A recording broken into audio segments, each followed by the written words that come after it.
오늘 초대교회 집사 5번째 시간인데 오늘 마지막 시간이 되겠습니다. 갈등을 했는데 오늘 두 부분을 같이 말씀드리는 것이 좋을 것 같아요. 12절과 13절인데요. 먼저 앞에 내용을 다시 한번 정리하십시다. 8절 말씀, 8절 말씀, 이와 같이 집사들도 정중하고 일구이연하지 아니하고 술에 임박이지 아니하고 더러운 일을 탐하지 아니하고 한 이 말씀은 정중하고가 아니라 존경할 만한 자들이라고 하는 게 맞습니다. 존경할 만한 자들, 곧 어떻게 존경할 만한가? 일구이연하지 아니하고는 상황과 이익에 따라 그 말을 바꾸지 아니하여 존경할 만하고, 또 술에 임박이지 아니하고는 하나님의 일을 감당하지 못할 만큼 세상의 그 어떤 것에도 중독되어 있지 아니한, 충성할 수 있는 그런 존경할 만한 하고, 그 다음에 더러운 일을 탐하지 않는다는 말은 정당하지 아니한 이익, 그 이익을 탐할 정도로 속되지 아니한 사람이어야 한다로 이해하는 것이 맞다고 말씀을 드렸습니다. 그리고 9절에 깨끗한 양심의 믿음의 비밀을 가진 자다 하는 말씀 또한 어떤 우리가 생각하는 성령의 체험이나 그런 걸 의미하는 것이 아닙니다. 그런 것이 아니라 이 그리스도의 비밀이라는 것은 그 당시 비밀이라는 것은 그리스도였습니다. 그리스도의 십자가가 하나님의 비밀이었어요. 구원하기 위한 그런 용례였기 때문에, 누구나 아는 뜻이었기 때문에 그렇게 해석한 게 맞습니다. 그래서 오염되지 않고, 무엇인가 오염되지 않고 순수하게 깨끗하게 자유롭게 얽매이지 않은 신앙의 양심, 신앙의 깨끗한 의식의 고백을 통해서 예수 그리스도를 믿는 자라는 그런 뜻입니다. 왜냐하면 그 당시에 이단이 많았어요. 이 성경이 쓰여진 이유가 이단들에 대항하기 위해서 쓰여진 겁니다.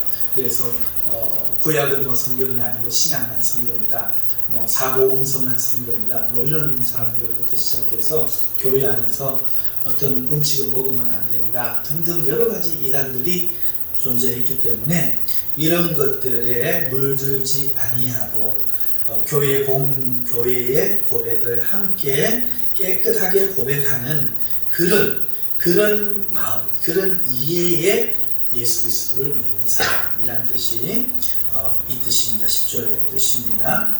그리고 9절의 뜻이고, 10절에서는 먼저 이 사람들을 시험하여 보고 책망할 것이 없으면 직사의 직분을 맡게 할 것이요 라는 것도 어떤 테스트를 해봐라, 시험해봐라, 그런 뜻이 아니라 앞에 소개되어 있는 세 가지 부분에서 합격할 만한지를, 부합한지를 확인할 것을 요청하는 거예요. 그래서 여기에 맞으면 세워라 하는 것이죠. 명확한 내용이지 애매모호하고 개인적, 주관적인 그런 생각을 말하는 것이 아닙니다. 그 다음에 지난주에 했죠. 11절, 이와 같이 여자들도 라고 말한 이것은 남자와 같이 여성들도 존경할 만한 사람을 집사로 세워야 한다는 것입니다. 그러니까 존경받지 못할 사람, 누군가 손가락질 하거나 비난할 만한 그런 삶을 사는 사람을 남자든 여자든 세워서는 안 된다는 것이죠. 다만 여성들 경우에는 그 존경할 만한 조건이 남자들하고 조금 다릅니다. 첫째는 모함하지 않는 것입니다. 이것은 언어적인 것이죠. 드러나는 면에 있어서는. 하지만 이것은 내면적인 것을 합친 것입니다. 남의 허물을 말하는 행위와 함께 그 마음이 남의 좋지 않은 것을 보고 남의 나쁜 것을 들추어내려는 그런 마음을 금하는 그런 내용인 것이죠. 그래서 이 단어 디아블로스는 중상자, 비방자, 또 마귀의 뜻을 가지고 있음을 볼 때 그 어원이 디아발로, 곧 저기를 가지고 고소하다, 비난하다 해서 유래했음을 볼 때 이것은 사람에 대한 안 좋은 감정, 나쁜 비난하려고 하는 마음 상태의 사람을 여집사로 세우면 그 여집사의 그 말들이 교회를 이란시키고 분란시키는 그런 결과를 초래하는 것을 생각하고 그것을 금하기 위한 덕목인 것이죠. 둘째, 절제하며 라는 뜻은 술 취하지 않는다는 뜻인데 술은 속성이 한 잔 마시면 두 잔 마시고 돼요. 그래서 알코올 중독에 이르기까지 되는 것이죠. 그래서 은근한 유혹, 은근한 그런 유혹들에 대해서 잘 절제할 수 있는 사람이 되어야 한다 하는 것이죠. 세 번째는 충성된 자는 말씀에 있는 그대로 복종하는 사람을 말합니다. 기술, 적용 이런 뜻이기 때문에 하나님의 말씀을 자기 임의대로 해석해가지고 자기 좋은 대로 자기 경험을 살려서 하는 사람들을 여집사로 세워놓으면 틀림없이 이 사람 생각 다르고 저 사람 생각 달라서 교회는 분란이 일어납니다. 그리고 그것 때문에 싸우죠.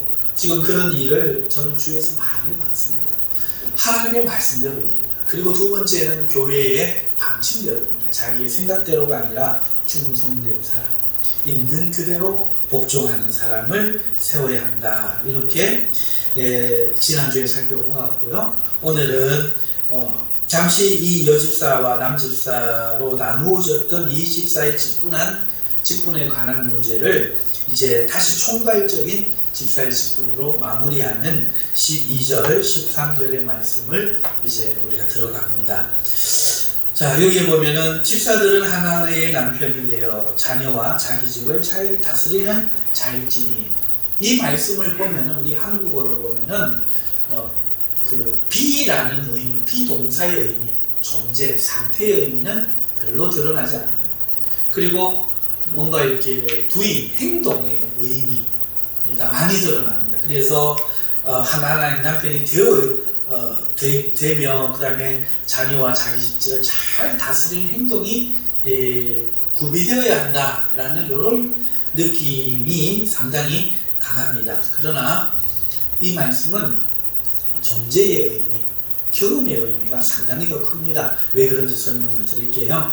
자기의 집과라고 말하고 있는데 이것은요, 이 자기의 집을 잘 다스린다는 말은 어떤 사람이 자기의 업을 가지고 있어야 된다. 자기 일을 가지고 있으면서 그 일, 그 사업에 따른 일꾼들을 잘 다스리고 그 사업을 잘 이끄는 능력이 있어야 함을 말하는 것이죠. 다시 말해서 집사는요, 일할 줄 모르는 사람이 앉으면 개념 이야기하고 철학 이야기하고 온갖 그 상상 속의 나래를 펼쳐서 이랬다 저랬다 하면 큰일 나게 됩니다. 일을 할 줄 아는 사람이에요.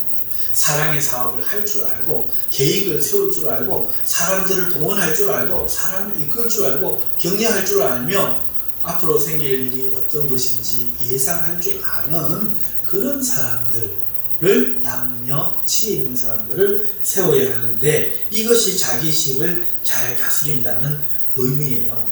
두 번째, 아이들, 자기 집과 아이들이라고 했는데 애가 있어야 된다. 애 없는 사람 집사가 되면 안 된다. 이런 말이 아닙니다. 앞에 것이 그런 능력과 경험이 있어야 된다는 말이었다면 두 번째 이 아이들도 같은 뜻입니다. 아이들은 부모의 얼굴이죠. 아이들을 보면 그 부모를 알 수 있는 거예요. 인간적인 사랑은요, 자식들을 망치죠. 잘못된 아이들 보면 부모가 지나친 사랑을 주거나 바르게 훈계하지 않았을 경우가 대부분입니다. 잠언에도 아이를 훈계하지 아니하려고 하지 말라. 채찍으로 그를 때릴지라도 그가 죽지 아니하리라 라는 다소 격앙돼 보이는, 다소 좀 심각해 보이는 말씀을 주고 있습니다. 아이를 가르치는 사랑은요, 오냐오냐가 아니었던 것이죠. 엄격한 훈육이어야 함을 말씀하고 있는 것입니다. 그것이 그 아이를 바르게 이끌 수 있다. 참 사랑이다. 하나님이 말씀하시는 거예요. 그런데 이게 쉽지 않습니다. 사업을 잘하는 훌륭한 지도자도요, 가정에서는 이 일에는 실수하는 사람들이 많아요. 일에서와 같이 공과사를 분명히 하여서 객관적으로 하지 못하고 가정에서는 정과 사랑에 치우치기 쉬운 것입니다. 동물농장에 등장하는 그 문제 있는 개들을 제가 좋아해서 이렇게 보면은 대부분 주인의 과도한 사랑이 문제예요. 그리고 개들에게 분명한 서열을 정하지 않고 그 서열을 무너뜨린 그런 것들이 그 개들에게 그런 아픈 삶을 살게 하는 이유가 되더라고요. 그래서 잘못된 행동들을 교정하고 해야 되는데 교정하지 않고 두었다가 그런 문제가 생기는 것입니다. 이와 같이 자녀들은 분명하고도 확실한 원칙을 세워주고 그 원칙에 따라 아이들을 길러야 되는 것이죠. 원칙에 부합할 때는 아낌없는 칭찬, 그러시고 원칙에 부합하지 않을 때는 아낌없는 체벌 통해서 그 아이가 선이 분명하게 서야 됩니다. 이런 일을 하고 이런 일은 하지 말아야 되고, 그리고 거기에 대한 보상이 분명하게 주어질 때 그 아이는 동기부여를 스스로 갖는 아이가 되는 것이죠. 아, 나는 운동선수가 될 거야. 아, 나는 학자가 될 거야. 아, 나는 대통령이 될 거야. 노력하면 된다는 그 보상의 경험들이, 성취의 경험들이 그 아이로 하여금 행동하고 이루게 하고 성취하고 노력하고 참아내게 만드는 모든 요소들을 길러줍니다. 그러지 않고 값없이 주면 그 아이를 망치는 일이 되는 것이죠. 이와 같이 가정에서도 이런데, 이와 같이 교회에서도요, 사랑이라는 이름으로 방종에 가까운 방치와 격려를 하면 큰일 나는 거예요. 그래서 그러지 말아야 돼요. 오셨습니까? 예, 환영해야 되죠. 잘하셨습니다. 칭찬해야 되죠. 하지만 그것이 무조건적이어서는 안 된다는 겁니다. 교회 안에서 엄격해야 될 필요가 있어요. 그래서 성도 간에는 서로가 따뜻하고 너그럽고 허용해야 됩니다. 서로가 존경하기를 금하지 말고 서로 존경하기를 먼저 해야 됩니다. 하지만 감독인 집사들은 그렇게 해서는 안 됩니다. 어머니 아버지가 자녀에게 그렇게 기분 따라 대해서는 안 되는 것처럼 집사들은 엄격하게 방종한 신앙을 책망하고 꾸짖고 훈련을 시킨 기도와 말씀과 언어와 가정 삶과 직업에 대한 모든 것과 그런 것들에 대해서 책망하며 가르치며 엄격하게 교육할 의무가 있다는 것이죠. 성도를 길러내야 될 의무가 있습니다. 그래서 이런 요소들이 지금 열거되고 있는 거죠. 자기의 집, 자기의 사업, 자기의 소속된 일꾼들을 잘 했던 그 경험과 이익관의 관계가 아니라 사랑의 관계 속에 있는 사람들조차도 마음의 감정을 절제하고 잘 그 아이들의 미래를 내다보고 길러내는 이 부모의 이 마음과 그 다음에 한 여자의 남편이 되어, 이 한 여자의 남편이 되어도 마찬가지입니다. 요 대목은 조금 깁니다. 그래서 앞부분의 것이 반드시 아이가 있어야 된다, 반드시 사업을 할 줄 알아야 된다가 아니라 이런 경험들이 있는 이란 뜻이 강한 비동사의 어떤 의미라는 것을 기억해 놓고 한 여자의 남편이 되어 라고 하는 이 부분을 제가 조금 더 길게 설명할 텐데 앞에 걸 기억하고 있으십시다. 우리 성경에는 한 아내의 남편이 되어 라고 번역되어 있죠. 이 단어가 원래 헬라어 구네라는 사실을 우리 성도님들은 아시죠? 제가 설교를 몇 번 들어서 그런데요, 이것은 아내를 말하는 단어이면서 동시에 여자를 말하는 단어입니다. 여기에 대해서 조금 살펴보십시다. 마태복음 5장 27절에서 28절에 가면은 이 구네가 등장하는데요. 손이 빠르신 분들은 성경을 찾아보셔도 돼요. 마태복음 5장 27절에 보면 또 간음하지 말라 하였다는 것을 너희가 들었으나 나는 너희에게 이르노니 음욕을 품고 여자를 보는 자마다 마음에 이미 간음하였느니라. 이 말은 산상수훈이라고 잘 알려진 부분인데, 율법에 대해서 너희는 그 랍비와 너희 조상들에게 이러이러하다라고, 이 뜻이 이러이러하다고 들었으나 나는 너희에게 말하노니 라고 예수님이 율법에 대한 정신이, 참 정신이 어떤 것인지를 밝히 설명하는 내용입니다. 그래서 요번 이 5장 27절은 특히 간음 계명에 대해서 너희가 간음만 하지 않으면 된다라고 생각하고 있으나 그 원래 하나님이 주신 의미는 이렇다라고 설명해 주신 거죠. 여기에 이 구내라는 단어가 들어있는데 분명하게 이렇게 말합니다. 너희가 음욕을 품고 여자를 보는 자마다 이렇게 기록한 것이죠. 번역된 것이죠. 기록은 구내로 했지만 번역을 여자로 한 것입니다. 왜 그런가 하면은, 왜 여자로 번역했는가 하면은, 우리는 그 두 가지 의미에서 알 수 있죠. 아내와 여자 둘 다 이 구내라는 단어를 쓴다고 말씀드렸지 않습니까? 아내라고 번역하려고 하니까 우리 한국 정서에 안 맞는 거예요. 아내를 보고 음욕을 품는 것이 어떻게 죄가 되겠냐. 그러니까 이것은 다른 여자를 보며 음욕을 품는 것이 죄가 된다. 이렇게 생각해서 마태복음 전장에서 이 구내를 아내로 썼는데 여기만 딱 이해가 안 되니까 여자로 번역하는 거죠.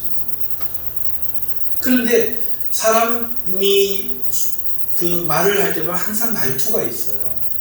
글도 글에 어떤 항상 습관이 있습니다. 어디서 점을 찍고 어떤 식으로 말을 하고 그런 게 있는 것처럼 마태복음 전장에서 구내가 아내로 쓰여졌으면 여기도 아내로 쓰여진 게 맞죠. 그게 맞습니다. 그러면 왜 아내라고 번역하지 않고 여자라고 번역했는가? 그것은 우리 이해가 그렇기 때문에 그렇다는 것이죠. 하지만 예수님은 지금 뭘 하고 있습니까? 이 계명의 참 의미를 설명하는 거죠. 예수님이 간음하지 말라 한 이 7계명은 너희에게 알려진 것과는 다르다는 사실을 말씀하고 싶은 거예요. 그래서 아내를 지금 이야기하는 거죠. 너는 간음은 다른 여자와 하는 것이지, 다른 아내와 하는 것이죠.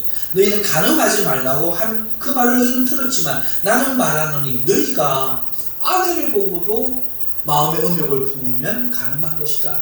지금 이 말을 하는 겁니다. 너희는 단지 다른 여자에 대한 행위의 문제로만 생각하지만 하나님은 사람에게 아내를 그런 존재로 준 것이 아니라는 거죠. 돕고 사랑하는 하나님의 형상으로 창조한 존귀한 존재, 심지어 남자보다 더 나중에 창조한 존재로 너희에게 영광스럽게 주었다 하는 것입니다.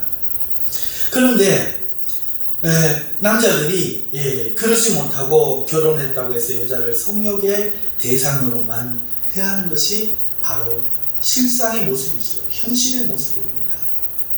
이것이 하나님이 금하는 간음의 의미다. 살인하지 말라 할 때는 폭력도 금하는 것이죠. 부모를 공경하라는 말씀에는 선생님도 공경하고 위에 어른들도 공경하라는 말씀이 들어있는 것처럼 간음하지 말라 이 말씀 속에는 이 간음의 정신이, 이 음란의 정신이 아내와도 있어서는 안 된다는 것입니다. 원래 하나님의 의미가 그것이라는 것이죠. 자, 그러면 이런 해석의 정당성을 어디에서 찾을 수 있는가? 29절 30절에 보면 분명히 드러나요. 29절에 30절 보면은 이런 너희가 한 눈으로 범죄하면 그 눈을 빼어버리고 지옥에 떨어지는 것보다 천국에 가는 것이 낫지 않겠느냐. 또 너희가 범죄한 그 오른손을 찍어버리고 지옥에 떨어지는 것보다 천국에 가는 것이 낫지 않겠느냐. 이렇게 말씀하고 계신다는 거고, 지금 같은 맥락에서 같은 주제를 가지고 지금 이야기하시는 중이거든요. 자, 눈은 아내를 보고 그 음욕을 품었다고 하는데, 자, 다른 여인을 보고 음욕을 품으면 그 눈 빼라는 거 이해가죠. 그런데 다른 여인을 향하여 오른손을 내밀면 그 오른손을 자른다는 건 뭐예요? 간음하지 말라. 이미 손을 뻗었다는 것은 강간이 시작된 것이고 이미 성폭행이 시작된 거잖아요. 이거는 다른 여자에게 할 수 있는 게 아니에요. 누구도 죄인 걸 알아요. 누구도 이 말씀을 듣는 누구도 그런 것이 죄인인 것을 알고 지나가는 다른 여자를 성폭행하기 위해서 손을 뻗어서 이끌면 그것이 중범죄인 걸 압니다. 그러나 이것은 누구에게는 죄가 안 됩니까? 자기 아내에게. 싫다는데 억지로 손을 뻗는 그것은 하나님이 금하신 거라는 거죠. 그런 손을 뻗으면 원래대로라면 하나님의 철저한 법에 그 커트라인대로라면 지옥에 떨어지는 중죄라는 거예요. 죄의 상태라는 거예요. 그럴 경우에는 손을 자르고 천국에 가는 것이 낫지 않느냐 이렇게 말씀하신 거죠. 그러니까 이 뒤에 이어지는 말씀을 보면은 이것은 다른 여인에게 하는 말이 아니라 자기 아내에게 대하는 이야기라 하는 것입니다. 그것뿐만이 아니에요. 그 바로 뒤에 이어지는 것이 또 그것을 증거하고 있습니다.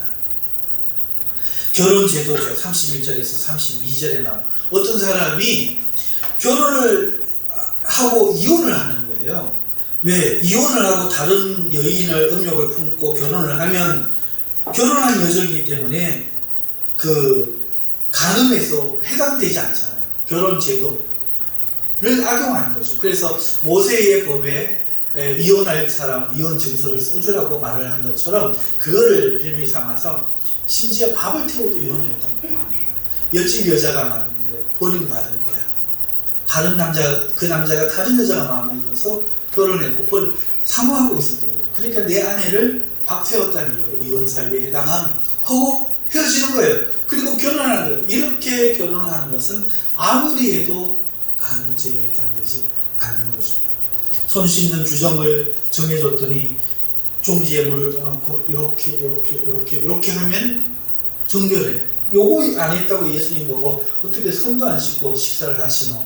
하던 이 얍삽하고 비겁하고 비열한 유대인들의 생각 속에 자기 아버지에게 드리겠다고 해놓고 고르반 하나님 앞에 드리고 싶은데요 라고 말하는 이 더러운 신념들 속에 이 마음이 들어가서 그 당시에 하나님의 법을 아주 교활하고 악랄하게 이혼법을 사용했다는 것입니다. 이 그런 의미입니다. 그래서 남이 버리운 여자에게 장가드는 자는 간음했다 이 말인 겁니다. 간음할 목적으로 했는데 네가 그 여자를 또 그렇게 하는 것은 간음에 참가함이 아니냐. 네가 오늘날 사람이 사고가 나서 죽어가는데 그걸 휴대폰으로 촬영만 하고 있고 앰뷸런스도 불러주지 않고 구급조치도 하나 때문에 네가 그 사람 죽어가는 것에 대해서 동참한 것 아니냐 한 그 생각과 같은 것이죠. 성경은 모호한 게 아닙니다. 분명한 내용과 분명한 의식을 가지고 말씀하시는 거죠. 그래서 이 단어가 군애였던 거예요. 이 단어가 군애. 그래서 여자, 아내 상관하지 않고 그 문맥 속에서 파악할 수 있도록 썼던 것이죠. 이게 헬라어 특징인데요. 돌아가서 오늘 본문에서 그러니까 오늘 본문에서는 한 아내의 남편이 되어라고 말하고 있는데 이것은 한 여자의 아내가 되어라고 말하는 것과 다르지 않다는 거예요. 여기 큰 의미가 있는 게 아니에요. 다른 것은 두 여자나 두 아내는 이런 차이점을 말하는 겁니다. 조금 더 의미를 두자면은 한 아내나 두 아내, 한 여자나 두 여자 라는 차이점을 둔 거예요. 그래서 한이라는 수어를 쓰는 것이죠. 한. 자, 그러면 이게 무엇입니까? 이제 다시 아까 기억하십시다라고 말했는 아이들과 자기 집으로 돌아가면 아이들이 있어야 된다, 집이, 사업이 있어야 된다가 아니라 그런 경험과 그런 것을 아는 사람인 것처럼 한 여자를 사랑해 본 경험이 있는, 한 아내를 사랑할 줄 아는 사람이어야 됩니다. 이 의미가 훨씬 더 강한 의미라는 겁니다. 이것이 독신인 사람은 집사를 세우면 안 된다 라는 금령으로 보면 안 돼요. 우리 한국교회가 그걸 모르고 한때 남자도 독신 집사님을 안 세웠어요. 지금도 안 세우는 데가 많아요. 그게 틀렸다고 말씀드린 이유가 이런 의미인데 이 의미를 잘못 해석하는 거예요. 그래서 목사도 독신이 있을 때 안 좋았잖아요. 그러면 사도도 사도가 되지 말아야 되고 바울도. 근데 자기 자신이 독신이었단 말이죠. 그리고 독신으로 지낼 사람들은 독신으로 지내는 게 더 낫다라고 말씀하시는 거예요. 근데 이게 왜 금령이 됩니까? 한 입으로 두 말 할 수 있습니까? 그렇지 않습니다. 그러니까 한 아내를 사랑할 줄, 한 여자를 사랑할 줄 아는 사람, 이런 의미가 훨씬 강한 것이죠. 다르고 다른 거잖아요.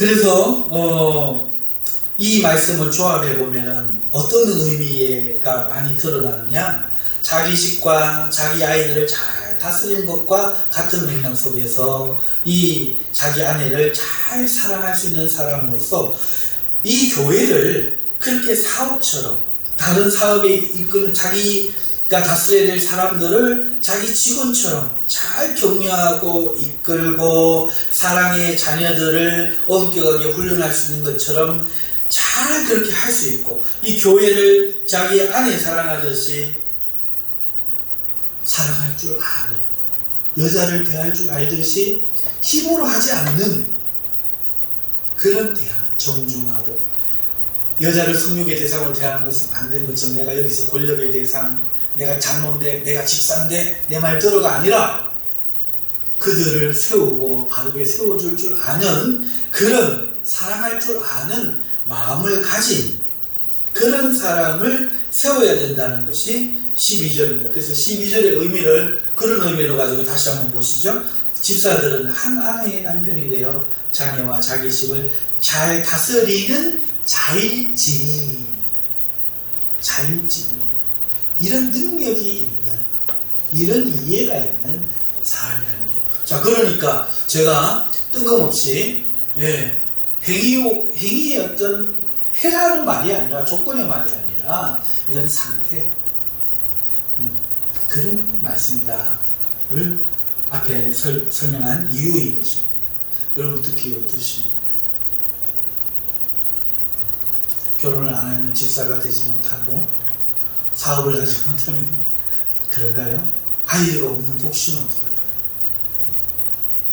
그러니까 여기서 드러내고 싶은 말은 교회를 책임지고 다스릴 만한 아내처럼 사랑하고 억지로가 아니라 사랑하고 존중하며 교회를 존중하며 다른 사람들을 자기의 섬겨야 될 성도들 아내에 대하듯이 사랑하며 때로는 아이처럼 엄격하게 사랑을 주되 사랑하지만 정을 절제하고 아이들을 잘 키우고 존경을 받으며 어떻게 이 교회가 하나님의 아름다운 사업체가 되기 위하여 갈 수 있을까 늘 고민하고 싸우며 일선에서 책임자가 돼서 네 때문에 안 됐다 하는 게 아니라 자기가 스스로 책임을 지면서 이 사업을 잘 이끌어가는 그 사람들이 바로 남자든 여자든 집사다 하는 말씀인 것이죠.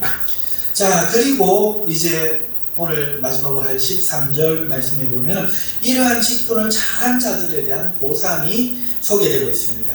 집사의 직분을 잘한 자들은 아름다운 지위와 그리스도 예수 안에 있는 믿음의 큰 담력을 얻느니라 라고 말씀하고 있죠. 자, 이 말씀이 무슨 뜻이냐? 첫째, 아름다운 지위를 얻는다 이렇게 말하고 있는데 이 아름다움은 우리 마태복음 로마서 지난주에 칼로스 모든 악을 미워하고 모든 선에 속하라 할 때 남았던 그 칼로스의 선에 속한 선. 그래서 이 칼로스는요, 좋은, 고상한, 선한, 아름다운, 유용한, 유익한, 쓸모있는 이런 여러 가지 뜻이 있어요. 절대적인 선을 이야기하는 것이지 아니죠. 여기에 아름다움이라는 뜻도 있는데 뒤에 지라는 말과 합치기 때문에 이때 이게 아름다움이라는 뜻으로 해석하는 게 좋겠다 싶어가지고 아름다움으로 해석한 거예요. 다음에 지위라는 이 지위는요, 실제 어떤 그 직분을 이야기하는 게 아니고요, 장로의 자리나 이런 게 이야기하는 게 아니고요, 계단, 단계 뭐 이런 의미예요. 그래서 이것이 어떤 사람의 신분, 지위라는 그 의미로 사회에서 통용되던 그런 단어입니다. 따라서 집사의 직분을 잘 감당하는 자는요, 아름다운 유익한 세상에서 존경받는 신분, 지위를 얻게 된다. 교회든 세상에든 그렇게 얻게 된다. 이런 이야기예요. 집사 사람은 그렇게 되나요? 그렇게 된다는 거예요. 이것은 내적 성장과 연결되어 있습니다. 집사라는 직분이 누구나 숟가락만 떨면 떠지는 죽처럼 떠지는 게 아니죠. 고통스럽고 아프고 힘들고 마음을 사겨야 되고 참아야 되고 절제해야 되고 굉장히 어려운 일입니다. 그러니까 이 집사의 직분을 하는 동안에 자신의 내적 성장이 이루어지는 거죠. 그 사람이 성장한다는 겁니다. 처음에 집사의 직분을 받았을 때는 이만한 사람이었는데 나중에 집사의 직분을 해나가는 동안에 거목이 되어 간다는 것이죠. 그래서 이런 내적 성장이 그 사람으로 하여금 아름다운 세상에서든 교회에서든 아름다운 지혜로까지 그 사람을 이끌어 올린다는 거예요.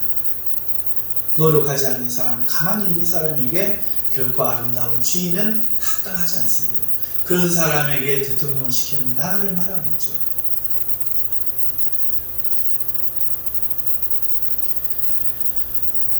집사도 마찬가지입니다. 장로도 마찬가지입니다. 목사도 마찬가지입니다. 목사들은 헬라어, 히브리어, 원어로 성경을 보고 인문학을 배우고 사회과학을 배우고 세상을 볼 줄 알고 하나님을 위해 철저하게 물고 기도하는 노력하는 사람이어야 합니다. 장로는 어떻습니까?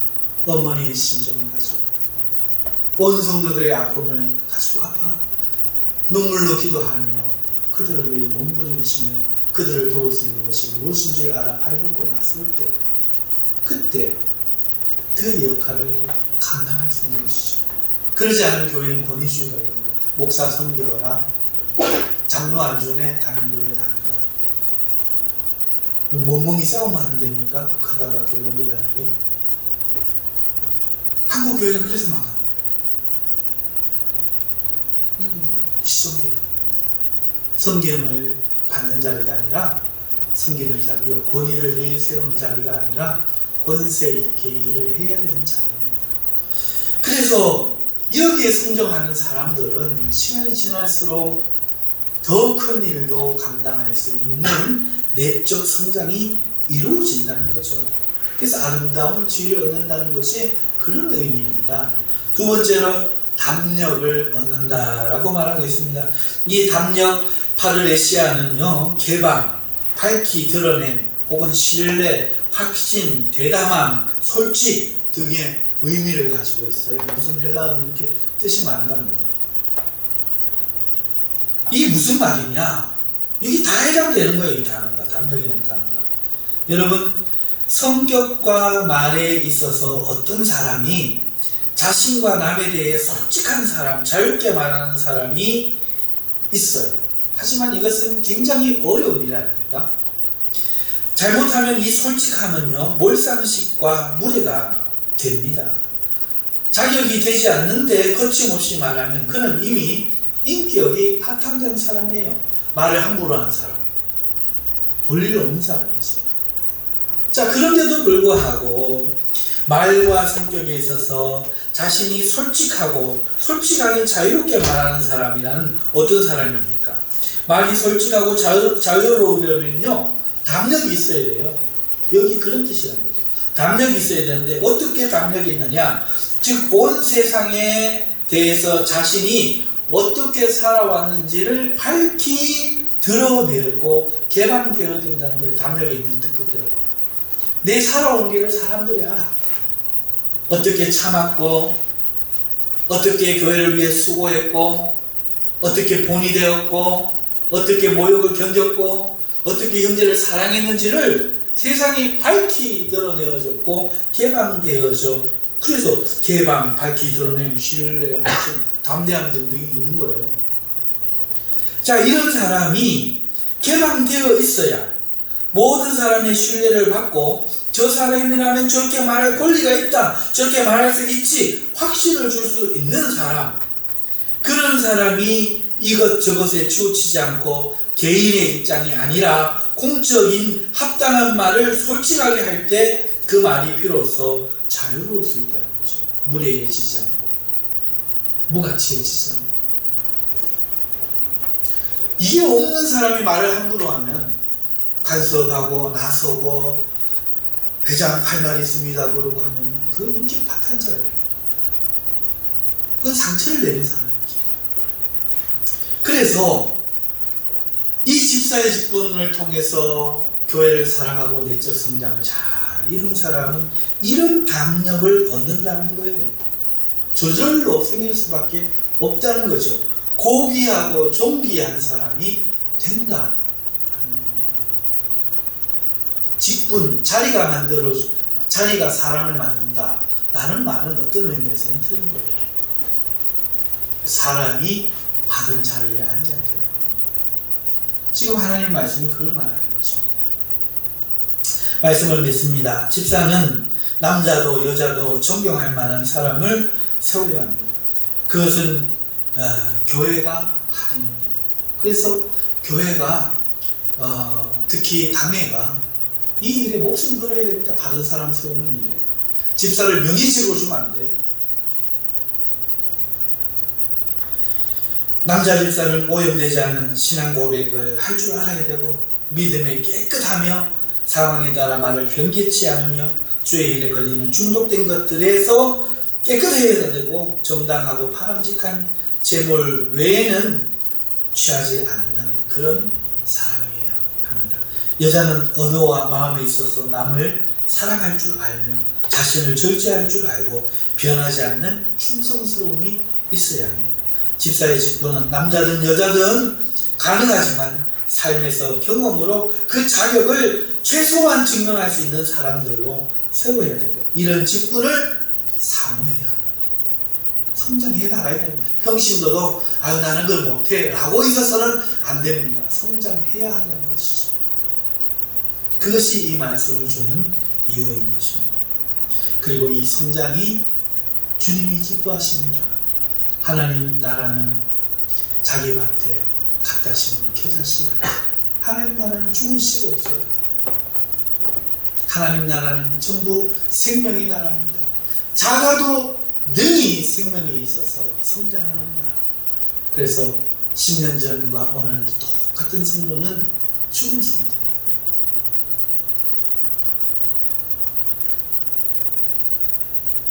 (10년) 전에도 하나님을 사랑하지 않고 지금도 하나님을 사랑하지 않고 10년 전에도 가족을 사랑하지 않고 지금도 사랑하지 않는다면 그것은 죽은 것입니다. 교회를 사랑하고 성경 마음이 없다면 그건 죽은 거예요. 잘못된 신앙을 배우고 그리스도의 십자가를 모르는 거예요. 오늘 고난주간 이 중간을 지나는 잊어버린 눈을 떠야 돼요. 그리고 주님을 바라봐야 됩니다.